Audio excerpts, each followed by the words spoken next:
Hi everyone. இந்த வீடியோவில் நம்ம என்ன பார்க்க போகிறோம் அப்படின்னா, தமிழ்நாடு டாக்டர் அம்பேத்கர் லா யூனிவர்சிட்டிக்கு யூனிவர்சிட்டி எக்ஸாம் ஃபீ எப்படி பே பண்ணுறது அப்படின்றத பார்க்க போகிறோம். ஆக்சுவலி இதை வந்து நான் மொபைல்லே எடுத்துருக்கலாம்.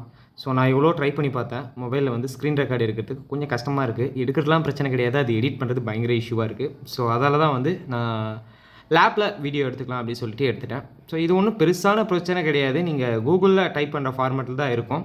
ஸோ அதால் இதுவே உங்களுக்கு யூஸ் ஆகும் அப்படின்னு சொல்லிட்டு நினைக்கிறேன். நீங்கள் கூகுளில் போய்ட்டு TNDALU இது சர்ச் பண்ணியிருக்கேன்ல, அந்த மாதிரி சர்ச் பண்ணிக்கோங்க. அதை போய்ட்டு ஒரு என்ட்ரு கொடுத்தீங்க அப்படின்னா லோட் ஆகுது. Tamil Nadu doctor Ambedkar law university official வெப்சைட்குள்ளே போகும். ஸோ அந்த அஃபிஷியல் வெப்சைட்டில் ஃபஸ்ட் இருக்குது பார்த்தீங்களா, அதை நீங்கள் கிளிக் பண்ணிக்கோங்க. ஸோ அதை கிளிக் பண்ணிங்க அப்படின்னா நம்மளோட அட்மிஷன் அப்போ நம்ம ஒரு போர்ட்டல் ஓப்பன் பண்ணியிருப்போம்ல, அந்த போர்ட்டலுக்குள்ளே போகும். ஸோ இந்த போர்ட்டலில் வந்து நீங்கள் ஃபோனில் பார்த்தீங்க அப்படின்னா இந்த காலம் காட்டாது. இந்த காலம் வந்து சைடில் 3 டாட் காட்டும். ஸோ அந்த 3 டாட்குள்ளே போனீங்க அப்படின்னா இதில் எக்ஸாமினேஷன் எங்கே இருக்குது அப்படின்னு சொல்லிட்டு பார்க்கணும். இது இருக்குது பாருங்கள், லைப்ரரி பக்கத்தில் எக்ஸாமினேஷன் இருக்குல்ல, அதில் போயிட்டு டச் பண்ணிங்க அப்படின்னா இதில் கீழே இருக்குது பாருங்கள், May 2025 எக்ஸாமினேஷன். ஸோ அதுக்குள்ளே போங்க. ஸோ இதுதான் வந்து பார்த்திங்கன்னா நம்மளோட அஃபிஷியல் வெப்சைட்க்கான லிங்க்கு. ஸோ இது ஒரு 2 days முன்னாடி வரையிலுமே நான் செக் பண்ணி பார்த்தேன். அதில் வந்து ஹானர்ஸ் கோர்ஸ் மட்டும்தான் இருந்தது, அஃப்ளைடட் அப்டேட் ஆகாமல் இருந்தது. ஸோ இப்போ தான் வந்து பார்த்திங்கன்னா அஃப்ளைடட் கோர்ஸுக்கு அப்ளை பண்ணியிருக்காங்க. இதில் வந்து நம்ம கண்டிப்பாக நிறைய விஷயங்கள் தெரிஞ்சிக்க வேண்டி இருக்குது. ஸோ நீங்கள் இதில் எதில் அப்ளை பண்ணணும் அப்படின்னு சொல்லிட்டு நிறைய பேருக்கு வந்து பயங்கரமான டவுட்ஸ் வரும். ஓகேங்களா, இதில் வந்து நீங்கள் வந்து சிலர் வந்து மாற்றி கூட அப்ளை பண்ணுறீங்க தெரியாமல். ஸோ கரெக்டாக பார்த்து அப்ளை பண்ணணும். ஃபஸ்ட்டு இருக்கிற இதில் வந்து பார்த்திங்கன்னா 8th ஒன்று இருக்குல்ல, 8th ஒன்று வந்து 3 years கோர்ஸும் 10th ஒன்று வந்து பார்த்தீங்கன்னா 5 years கோர்ஸாக அப்ளை பண்ணணும். கீழே இருக்கிறது வந்து பிஃபோர் 2016 to 17 போட்டிருக்கு. 2016 to 17க்கு முன்னாடி இந்த பேட்ச் வந்து அந்த அப்ளிகேஷனில் அப்ளை பண்ணணும். ஸோ அதை வந்து நீங்கள் கரெக்டாக செக் பண்ணிக்கோங்க. அப்ளை பண்ணும்பொழுது உங்களுக்கு டவுட் இல்லாமல் கரெக்டாக அப்ளை பண்ணிக்கோங்க. ஸோ ஃபோனில் வந்து இந்த மாதிரி வரல ப்ரோ, நான் ஓப்பன் பண்ண இந்த மாதிரி வரல அப்படின்னா நீங்கள் ஃபோனை வந்து இந்த கேமிங் மூடு இருக்கும்ல, கேம் விளையாடுறதுக்கு ஸ்வைப் பண்ணுவீங்களா, சைடில் வச்சுருப்பீங்களா. ஸோ அந்த மாதிரி ஆட்டோ ரொட்டேஷன் ஆன் பண்ணிங்க அப்படின்னா இந்த லிங்க் இது இருக்குல்ல, இந்த லிங்க் இது எல்லாமே காட்ட ஆரம்பிச்சிடும். ஸோ நம்ம இப்போ அப்ளை பண்ண போகிறது வந்து பார்த்திங்கன்னா 3 years கோர்ஸுக்கு தான் அப்ளை பண்ண போகிறோம். அதால் அதை டச் பண்ணிக்கலாம். 3 years கோர்ஸை டச் பண்ண உடனே என்ன ஆகும் அப்படின்னா லோட் ஆகும். அது ஆஸ் யூஷுவல் லோட் ஆனதுக்கப்புறம் கூகுள் ட்ரைவ்க்குள்ளே கூகுள் ஃபார்முக்குள்ளே போகும். ஸோ இதுதான் வந்து பார்த்திங்கன்னா கூகுள் ஃபார்மு. நீங்கள் ஃபோனில் டச் பண்ணாலும் இந்த மாதிரி தான் போகும். ஸோ இதில் தான் வந்து பார்த்திங்கன்னா நம்ம எக்ஸாமுக்கு அப்ளை பண்ண போகிறோம். இதில் வந்து ஃபஸ்ட்டு வந்து பார்த்திங்கன்னா மெயில் ஐடி கேட்டிருக்காங்க. ஸோ இது வந்து நான் ஆல்ரெடி அப்ளை பண்ண மெயில் ஐடி ஒன்று இருந்ததால் அந்த மெயில் ஐடி ஆட்டோமேட்டிக்காக ஜென்ரேட் ஆகிருக்கு. அவங்களுக்கு லாஸ்ட் டைம் நான் எக்ஸாமுக்கு அப்ளை பண்ணதால் அது அப்படியே ஜென்ரேட் ஆகிடுச்சு. ஸோ அதால் எதுவும் பிரச்சனை கிடையாது. ஸோ மேலே இருக்கிறது எல்லாமே கைட்லைன்ஸ் தான். ஒன்றும் பெருசாக நம்ம வந்து வரி பண்ணிக்க வேணாம். அது வந்து ஜென்ரல் கைட்லைன்ஸ் மாதிரி தான் இருக்கும். கீழே வந்துருங்க. இப்போ ஃபஸ்ட்டு கொடுத்துருக்காங்க பார்த்தீங்கன்னா என்டர் யுவர் ரிஜிஸ்ட்ரேஷன் நம்பர். எல்லா காலேஜுமே உங்களுக்கு ரிஜிஸ்ட்ரேஷன் நம்பர் கொடுத்துருப்பாங்க, அதை என்ட்ரு பண்ணுங்கள். கீழே வந்து நேம் வந்து கேட்டிருக்காங்க. நேம் வந்து எப்படி என்ட்ரு பண்ணணும்னா ஃபுல்லாகவே கேபிட்டல் லெட்டரில் என்ட்ரு பண்ணணும். நேமை என்ட்ரு பண்ணிவிட்டு கடைசியில் வந்து உங்களோட இனிஷியலை போடுங்க, அது ரொம்ப நல்லது. சரிங்களா. அதுக்கப்புறம் வந்து பார்த்தீங்கன்னா டேட் ஆஃப் பர்த் கேட்டிருக்காங்க. டேட் ஆஃப் பர்த் வந்து ஆஸ் யூஷுவல் உங்களுக்கு தெரிஞ்சிருக்கும். நீங்கள் உங்களோட டேட் ஆஃப் பர்த் எதுவோ அஃபிஷியல் கேசட்டில் எது கொடுத்துருக்கீங்களோ அதான் கொடுக்கணும். ஸோ அதை மறக்காமல் கரெக்டாக கொடுத்துருங்க. அடுத்தது மொபைல் நம்பர் வந்து கன்ஃபார்மாக கொடுத்தே ஆகணும், அதையும் மறக்காமல் கொடுத்துருங்க. நெக்ஸ்ட்டு வந்து சூஸ் காலேஜ் ப்ரிஃபரன்ஸ். ஸோ இதில் தான் வந்து பார்த்தீங்கன்னா நீங்கள் வந்து கரெக்டாக கொடுக்க வேண்டி இருக்கும். ஸோ நீங்கள் வந்து சிலர் வந்து ரீஅலாட்மெண்ட் போட்டிருப்பீங்க, சிலர் வந்து பார்த்தீங்கன்னா அதே காலேஜில் கன்டினியூ பண்ணியிருப்பீங்க. ஸோ இப்போ கரண்ட்டில் நீங்கள் எந்த காலேஜில் இருக்கிறீங்களோ அந்த காலேஜுக்கு கொடுக்கணும். இதில் ஃபஸ்ட்டு 2 காலேஜ் வந்து குழம்பு. நீங்கள் மொபைல் அப்ளை பண்ணுறீங்க அப்படின்னா ஃபஸ்ட்டு காலேஜ் திருவள்ளூரா இல்லை செகண்ட் காலேஜ் திருவள்ளூரான்றது தெரியாது. அதில் வந்து பாதி தான் தெரியும். சென்னை டாக்டர் அம்பேத்கர் கவர்மெண்ட் லா காலேஜ் அப்படின்றது தெரியும். திருவள்ளூரா இல்லை புதுப்பாக்கமான்னு தெரியாது. ஸோ 1A அப்படின்றது திருவள்ளூர், 1Bன்றது புதுப்பாக்கம். ஸோ இதை கரெக்டாக வந்து நீங்கள் செக் பண்ணிக்கோங்க. ஸோ சென்டரை கரெக்டாக கொடுத்துக்க வேண்டியதான். ஸோ சென்டர் கொடுத்தாச்சு. அடுத்தது கீழே வாங்க, காலேஜ் ப்ரிஃபரன்ஸ், அதிலே டச் பண்ணதால் அதிலே ஸ்வைப் ஆகி வந்துடுச்சு. ஸோ நெக்ஸ்ட்டு கீழே வந்தீங்க அப்படின்னா நீங்கள் எக்ஸாம் சென்டருக்கான ஆப்ஷன் கேட்கும். ஸோ இது வந்து பார்த்திங்கன்னா ஒரு கரெக்டான ஒரு விஷயத்த நம்ம கொடுக்கணும். ஓகேங்களா. இதில் எல்லாருமே மிஸ்டேக் பண்ணுவாங்க. என்ன மிஸ்டேக் பண்ணுவாங்க அப்படின்னா ஒரு சின்ன மிஸ்டேக் தான் பண்ணுவீங்க, பெருசாலாம் பண்ண மாட்டீங்க. சின்ன மிஸ்டேக் அப்படின்னா என்னென்னா இந்த காலேஜ் சென்டர் இருக்குல்ல, உங்கள் காலேஜ் நேமை கரெக்டாக கொடுக்கணும். நீங்கள் இந்த சென்டரில் மாற்றி கொடுத்துட்டீங்க அப்படின்னா நீங்கள் 3000 அடிஷ்னல் ஃபீ வந்து யூனிவர்சிட்டிக்கு பே பண்ணுற மாதிரி இருக்கும்.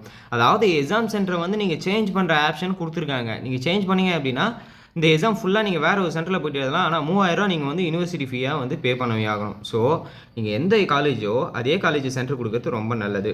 ஸோ நெக்ஸ்ட் வந்து பார்த்தீங்கன்னா mail ID as usual already கொடுத்த மாதிரி தான் திரும்பவும் ஒரு வாட்டி மெயில் ஐடி கேட்டிருக்காங்க, அதையும் கொடுத்துருங்க. ஸோ அடுத்தது வந்து நம்ம ஃபோட்டோ. இதில் தான் வந்து நிறைய பேர் மிஸ்டேக் பண்ணுவாங்க, அப்லோடே ஆகாது. ப்ரோ இது எப்படி ப்ரோ அப்லோட் பண்ணுறது, இதை பற்றி சொல்லுங்கள் அப்படின்னு சொல்லிட்டு நிறைய பேர் கேட்டிருந்தாங்க. உங்கள் பாஸ்போர்ட் சைஸ் ஃபோட்டோ யூனிஃபார்மில் எடுத்து வச்சுக்கோங்க. அதில் எடுத்து வச்சுட்டு கூகுளில் போயிட்டு ஃபோட்டோ கம்ப்ரஸர் அப்படின்னு சொல்லிட்டு கொடுத்தீங்கன்னா போதும். ஸோ நீங்கள் இதை வந்து முன்னாடியே நீங்கள் அப்ளை பண்ணுறதுக்கு முன்னாடியே வந்து நீங்கள் வந்து கம்ப்ரஸ் பண்ணி வச்சுக்கலாம். ஃபோட்டோ கம்ப்ரஸர் அப்படின்னு கொடுத்தீங்க அப்படின்னா ஆல்ரெடி இருக்குன்னு நினைக்கிறேன். ஃபோட்டோ கம்ப்ரஸர் கொடுத்துருக்கா. ஸோ இந்த கம்ப்ரஸரை நீங்கள் வந்து கூகுளில் சர்ச் பண்ணிங்க அப்படின்னா சைஸ் கேட்கும். நீங்கள் மேலே சைஸ் போட்டுக்கலாம். அதில் வந்து 1 GB கொடுத்துருக்காங்களா, நீங்கள் வந்து ஒரு 200 இல்லை 500 கேபி கொடுத்துக்கோங்க. பிகாஸ் 500 கேபி கொடுத்தீங்க அப்படின்னா தான் உங்களுக்கு கரெக்டாக இருக்கும். ஸோ இந்த ஜிப் ஃபைலில் போயிட்டு நீங்கள் வந்து ஃபஸ்ட்டு இருக்கிற அஃபிஷியல் வெப்சைட்டே யூஸ் பண்ணலாம். அது வந்து நல்லா தான் இருக்கும், நான் ஆல்ரெடி யூஸ் பண்ணியிருக்கேன். ஸோ இதில் போயிட்டு நீங்கள் வந்து ஃபோட்டோவை செலக்ட் பண்ணணும். ஸோ நான் உங்களுக்கு எக்ஸாம்பிளுக்காக காட்டுறேன். இதில் நீங்கள் எந்த ஃபோட்டோ வேணாலும் செலக்ட் பண்ணி நீங்கள் வந்து கம்ப்ரஸ் பண்ணி டவுன்லோட் பண்ணி வச்சுக்கலாம். ஸோ டவுன்லோட் பண்ணி வச்சுக்கிட்டு அந்த ஃபோட்டோவை கொண்டு வந்து நீங்கள் இந்த நம்ம யூனிவர்சிட்டி வெப்சைட்டில் இருக்குல்ல, ஸோ இந்த வெப்சைட்டில் வந்து நீங்கள் அப்லோட் பண்ணணும். ஆல்ரெடி நிறைய பேருக்கு தெரிஞ்சிருக்கும் எப்படி அப்லோட் பண்ணணும் அப்படின்றது தெரிஞ்சிருக்கும். ஸோ நான் ஃபஸ்ட்டு செலக்ட் பண்ண கொடுத்ததால செலெக்ஷனில் வந்து நின்றுச்சு. ஸோ யூனிவர்சிட்டி வெப்சைட்டில் போய்ட்டு நம்ம வந்து அப்லோட் பண்ண வேண்டியதான். அப்லோட் பண்ண உடனே நெக்ஸ்ட் என்ன கேட்கும் அப்படின்னா, ரீஅட்மிட் பண்ணிங்களா அப்படின்னு சொல்லிட்டு கேட்கும். மேக்ஸிமம் யாரும் ரீஅட்மிஷனாக இருக்க மாட்டீங்க. ஸோ அதுக்கு நோ கொடுத்துக்கோங்க. விஷுவலி சேலஞ்சு பர்சனாக கேட்கும். விஷுவலி சேலஞ்சு பர்சனில் வந்து மிஸ்டேக் பண்ணக்கூடாது. இதை வந்து நீங்கள் கரெக்டாக பார்த்துக்கணும். விஷுவலி சேலஞ்சு பர்சன் எஸ் கொடுத்தீங்க அப்படின்னா உங்களுக்கு எக்ஸாம் ஃபீ கம்மியாகும். பட் கம்மியானாலும் நீங்கள் கடைசியில் கண்டுபிடிச்சாங்க அப்படின்னா தேவையில்லாத தலைவலியில் மாட்டோம். ஸோ விஷுவலி சேலஞ்சு எஸ்ஸாக இருந்தால் எஸ் கொடுங்க, நோனா நோ கொடுங்க. ஸோ இது எல்லாத்தையுமே ஃபில் பண்ணதுக்கப்புறம் நெக்ஸ்ட் அப்படின்ற காலமுக்கு போக வேண்டியது தான். ஸோ எல்லாமே ஃபில் பண்ணியாச்சு. நெக்ஸ்ட்டு வந்து நம்ம வந்து நெக்ஸ்ட்ன்ற டேப்பை வந்து கொடுத்துக்கலாம். நெக்ஸ்ட்ன்ற டேப்பை கொடுத்தீங்க அப்படின்னா எங்கே போகுது அப்படின்னா, நெக்ஸ்ட்டு வந்து நீங்கள் என்னென்ன பேப்பர் எழுத போகிறீங்க அப்படின்ற டீட்டெயில்ஸ் வந்து இதில் கொடுத்துருக்கோம். ஸோ இதுதான் வந்து பார்த்திங்கன்னா உங்களுக்கான மெயின் ஃபார்ம். ஓகேங்களா. ஸோ இதில் வந்து download submit registration number register details அப்படின்னு இருக்குல்ல, ஸோ இதை கொடுத்துக்கோங்க. இதை டச் பண்ணிங்க அப்படின்னா கொஞ்சம் ஸ்லோவாக இருக்குது, நெட்வொர்க் ஸ்லோவாக இருக்குது. ஸோ அதால் தான் இது போகுது. ஸோ இதில் மேலே ரிஜிஸ்ட்ரேஷன் நம்பர், கீழே வந்து பாஸ்வேர்டு கொடுக்க சொல்லியிருக்கு.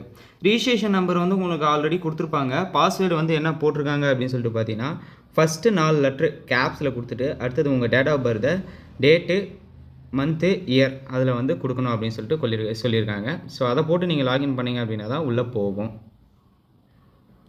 ஸோ என்கிட்ட கிடைச்ச டீட்டெயில்ஸை வச்சு நான் லாகின் பண்ணதுக்கப்புறம் உள்ளே உங்களோட டீட்டெயில்ஸ் எல்லாம் காட்டும். அதுக்கப்புறம் டவுன்லோட் அப்படின்ற ஆப்ஷன் காட்டும். ஸோ அந்த டவுன்லோடுக்குள்ளே போனீங்க அப்படின்னா நீங்கள் என்னென்ன பேப்பர் எக்ஸாம் எழுத போகிறீங்க அப்படின்ற டீட்டெயில்ஸ் வந்து எல்லாமே காட்டிடும். நீங்கள் எவ்வளோ ஃபீஸ் பே பண்ணணும் அப்படின்றதையும் ஃபுல்லாகவே டீட்டெயிலாக காமிச்சிடும். ஸோ இதில் பார்த்தீங்கன்னாலே தெரியும் நீங்கள் என்னென்ன பேப்பர் எழுத போகிறீங்க, ப்ரீவியஸ் அரியர் பேப்பர் என்னென்ன, ஸோ மொத்தமாக நீங்கள் எவ்வளோ பே பண்ணணும் அப்படின்ற டீட்டெயில்ஸ் எல்லாமே இதில் ஷோ ஆகிடுச்சு. ஸோ நீங்கள் அதை வந்து செக் பண்ணதுக்கப்புறம் நீங்கள் கீழே இருக்க கேலமில் நெக்ஸ்ட்டு போய்க்கோங்க. பிகாஸ் அதில் தான் வந்து நீங்கள் எவ்வளோ பே பண்ணணும் அப்படின்றது எல்லாமே டீட்டெயிலாக சொல்லியிருப்பாங்க. ஸோ நீங்கள் இதெல்லாம் முடிச்சதுக்கப்புறம் நெக்ஸ்ட் அப்படின்ற கேலமை நீங்கள் டச் பண்ணி போக வேண்டியது தான். ஸோ கொஞ்சம் நெட்வொர்க் இஷ்யூவாக இருக்கிறதால வந்து சுற்றி போயிட்டுருக்கு. மேபி போய்டும்னு நினைக்கிறேன், இன்றைக்குள்ளே உள்ளே போய்டும்னு நினைக்கிறேன். ஸோ நெக்ஸ்ட் கொடுத்தாச்சு. நெக்ஸ்ட்டு நம்ம என்ன பண்ணணும் அப்படின்னா, as usual university exam fee தான். ஸோ ஃபைனல் ஸ்டெப்புக்கு வந்தாச்சு. ஆல்ரெடி நம்ம எல்லா ஸ்டெப்பையும் முடிச்சிட்டோம். ஆல்ரெடி நீங்கள் எல்லாருமே முடிச்சிருப்பீங்க அப்படின்னு சொல்லிட்டு நினைக்கிறேன். ஸோ இப்போ நம்ம ஃபைனல் ஸ்டேஜுக்கு போயிட்டோம். சர்வர் எரர் ஆயிடுச்சு. சர்வர் எரரா இல்லை நெட்வொர்க் எரரான்னு தெரில. மேபி சர்வர் எரராக தான் இருக்கும் அப்படின்னு நினைக்கிறேன். இருங்க ரீலோட் கொடுத்து பார்க்கலாம். ஸோ அதுக்கப்புறம் நீங்கள் நெக்ஸ்ட் ஸ்டெப் கொடுத்தீங்க அப்படின்னா நீங்கள் எவ்வளோ பே பண்ணணும் அப்படின்ற டீட்டெயில்ஸ் வந்து ஃபுல்லாக டீட்டெயிலாக காட்டும். ஸோ இதை அப்படியே நம்ம ஒரு வாட்டி விசிட் பண்ணிக்கிட்டு அக்ரி கொடுத்துட்டு போக வேண்டியதான். ஸோ அக்ரி கொடுத்துட்டு சப்மிட் கொடுங்க. சப்மிட் கொடுத்தாச்சு அப்படின்னா நம்ம கடைசி ஸ்டெப்புக்கு வந்துட்டோம் அப்படின்னு அர்த்தம். ஸோ போகுதா. கடைசி ஸ்டெப் வந்து பார்த்திங்கன்னா நமக்கு கடைசி ஸ்டெப்பில் நம்ம வந்து லிங்க்கில் போயிட்டு யூனிவர்சிட்டிக்கான ஃபீஸ் பே பண்ண வேண்டியது தான். ஸோ இந்த லிங்க்கு சர்வர் எரரா இல்லை, கரெக்டாக ஒர்க் ஆகுது. ஸோ இந்த லிங்க் தான் வந்து பார்த்திங்கன்னா நம்ம யூனிவர்சிட்டிக்கு கரெக்டாக ஃபீஸ் பே பண்ணுற லிங்க்கு. மேலே வந்து ரிஜிஸ்டர் நம்பர் போட்டுக்கோங்க, கீழே வந்து ஸ்டூடெண்ட்டோட நேம் போட்டுக்கோங்க, அடுத்தது மெயில் ஐடி, அதுக்கடுத்து மொபைல் நம்பர், அடுத்தது வந்து பார்த்திங்கன்னா அமௌண்ட். ஸோ இது எல்லாத்தையுமே கரெக்டாக ஃபில் பண்ணிக்கணும். இதுதான் வந்து பார்த்திங்கன்னா உங்களுக்கு கடைசியில் பேமெண்ட் அவுட் வரதுக்கான இன்ஃபர்மேஷன். நீங்கள் எவ்வளோ பே பண்ணுறீங்க அப்படின்ற டீட்டெயில்ஸு. இதை தான் வந்து ஒரு வேளை உங்களுக்கு ரிசல்ட் வரல அப்படின்னா யூனிவர்சிட்டி கொடுக்க வேண்டிய காப்பி. ஸோ இதில் நீங்கள் கரெக்டாக என்ட்ரு பண்ணிக்க வேண்டியது உங்களோட அவசியம். எல்லா டீட்டெயிலையும் போட்டதுக்கப்புறம் நம்ம நெக்ஸ்ட்டு ஆஸ் யூஷுவல் பே தான் போகணும். பே போனீங்க அப்படின்னா ஸோ இதுவும் லோட் ஆகுது. நெட்வொர்க் இஷ்யூவாக தான் இருக்கும் மேபி. ஸோ இந்த மாதிரி தான் வரும். இது வந்து லேப்பில் பண்ணுறதால வந்து சுற்றிக்கிட்டே இருக்குது. So it's have some issues. ஃபோனில் எடுக்க முடியாதால லேப்பில் எடுத்து காமிச்சிட்ருக்கேன். ஸோ ஸ்டெப் பை ஸ்டெப்பாக உங்களுக்கு யூஸ் ஆகும் அப்படின்றதால தான். ஸோ இதுக்கப்புறம் வந்து பெருசாக ப்ரொசீஜர்ஸ் எதுவுமே கிடையாது. இதுக்கப்புறம் ஈஸியான ப்ரொசீஜர்ஸ் தான். ஸோ ஆல்ரெடி உங்களுக்கு எப்படி பே பண்ணணும் அப்படின்றது தெரியும். அதில் நீங்கள் பே பண்ணிவிட்டு அதுக்கப்புறம் பே பண்ணதுக்கான ரெசிப்டை கடைசியில் டவுன்லோட் அப்படின்ற ஆப்ஷன் காட்டும். அதை நீங்கள் டவுன்லோட் பண்ணி வச்சுக்கோங்க. ஸோ இந்த ஒரு இன்ஃபர்மேஷன் தான் இந்த ஒரு வீடியோவே மேக் பண்ணேன். இது ரொம்ப பெரிய வீடியோவாக போயிடுச்சுன்னு நினைக்கிறேன். யூஸ்ஃபுல்லாக இருந்ததா இல்லையா அப்படின்றத கீழே கமெண்ட் செக்ஷனில் சொல்லுங்கள். தேங்க்யூ கைஸ், பாய்.